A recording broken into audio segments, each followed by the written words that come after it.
সাতক্ষীরার আশাশুনি শ্রীউলা ইউনিয়নের ১ নম্বর ওয়ার্ড বিএনপির সাবেক সভাপতি আব্দুল হাকিম সর্দার হত্যার মামলায় প্রধান আসামি সন্ত্রাসী আলাউদ্দিন লাকী ও তার সহযোগীদের গ্রেফতার এবং বিচারের দাবিতে সমাবেশ অনুষ্ঠিত হয়েছে।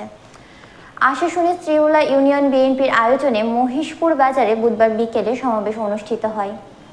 শ্রীউলা ইউনিয়ন বিএনপির আহ্বায়ক আব্দুল মালেকের সভাপতিত্বে সমাবেশে প্রধান অতিথির বক্তব্য রাখেন আশাশুনি উপজেলা বিএনপির আহ্বায়ক সম হেদায়েতুল ইসলাম। এ সময় আরও বক্তব্য রাখেন জেলা যুব দলের সাবেক যুগ্ম আহ্বায়ক সুমন রহমান, জেলা ছাত্র দলের সহসভাপতি রাকিবুল ইসলাম, জেলা মৎস্যজীবী দলের যুগ্ম আহ্বায়ক মাহমুদুল, যুগ্ম আহ্বায়ক বাবলু, আশাশুনি উপজেলা যুব দলের সদস্য সচিব আবু জাহিদ সোহাগ, আশাশুনি স্বেচ্ছাসেবক দলের আহ্বায়ক নূরে আলম সহ আরও অনেকে।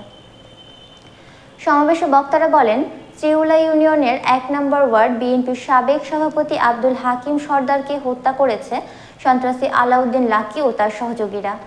দীর্ঘ ১১ বছর ধরে এই হত্যার বিচার হয়নি। তারপরেও এখনও এই সন্ত্রাসী আলাউদ্দিন লাকী ও তার সহযোগীরা বিভিন্ন সময় হুমকি দিয়ে যাচ্ছে। একাধিক মামলার প্রধান আসামি সন্ত্রাসী আলাউদ্দিন লাকী ও তার সহযোগীদের দ্রুত আইনের আওতায় এনে বিচারের দাবি জানান।